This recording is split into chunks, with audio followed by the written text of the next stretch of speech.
Today video, magluto tayo ng ito yung dry escalope.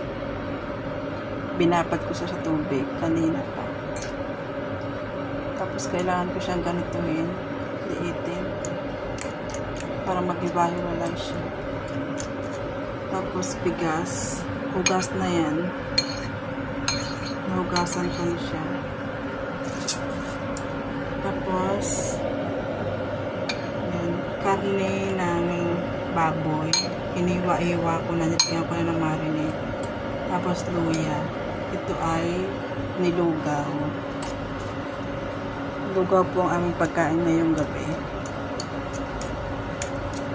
Nagpapakulo na ako ng tubig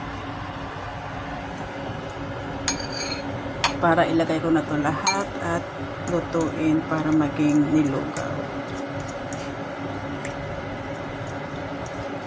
Ito po lagi ang aming ginagawa, lalo na't may sakit yung alaga akong bunso. Ito. Yan na, okay na siya. Dahil siya po ay kumukulo na, ilalagay na natin ang escalope. Aray ko, init. Paso ako dyan. Ang taas pala naman.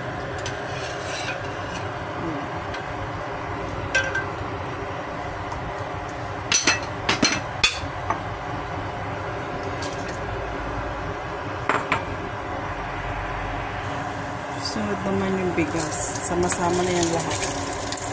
Sama-sama kayo together.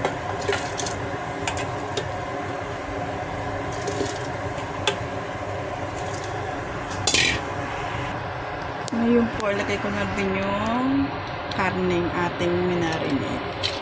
Sama-sama na yan sila together. Ang init. Halo-haloin lang yan. Tapos, luto na. Ganyan lang po kadaling magluto dito. Simple-simple. Basta ready lahat ang kailangan. Pakuluan natin yung hanggang 1 oras. Low fire. Congee. Ang puti.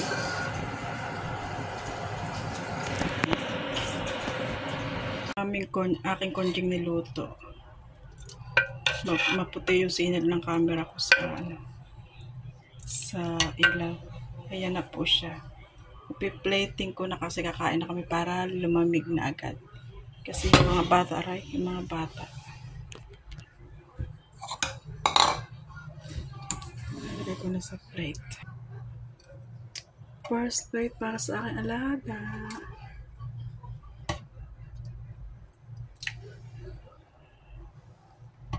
Masyadong maputi yung aking camera ngayon. Hindi ko alam kung masarap ito.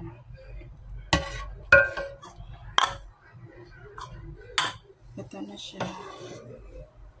Ayan, congee. Nilugaw. Ayan siya, nilugaw. Kaya ako kasi ayaw namin kasi nung masyadong durog yung kanin. Gusto namin medyo may nginunguyat. Kaya ayan. Ready na. Para sa alaga kung may sakit. Pag kasi blanco na ako mag-isip ng kung anong lulutuin, lugaw talaga yung sinasuggest ko kay amo.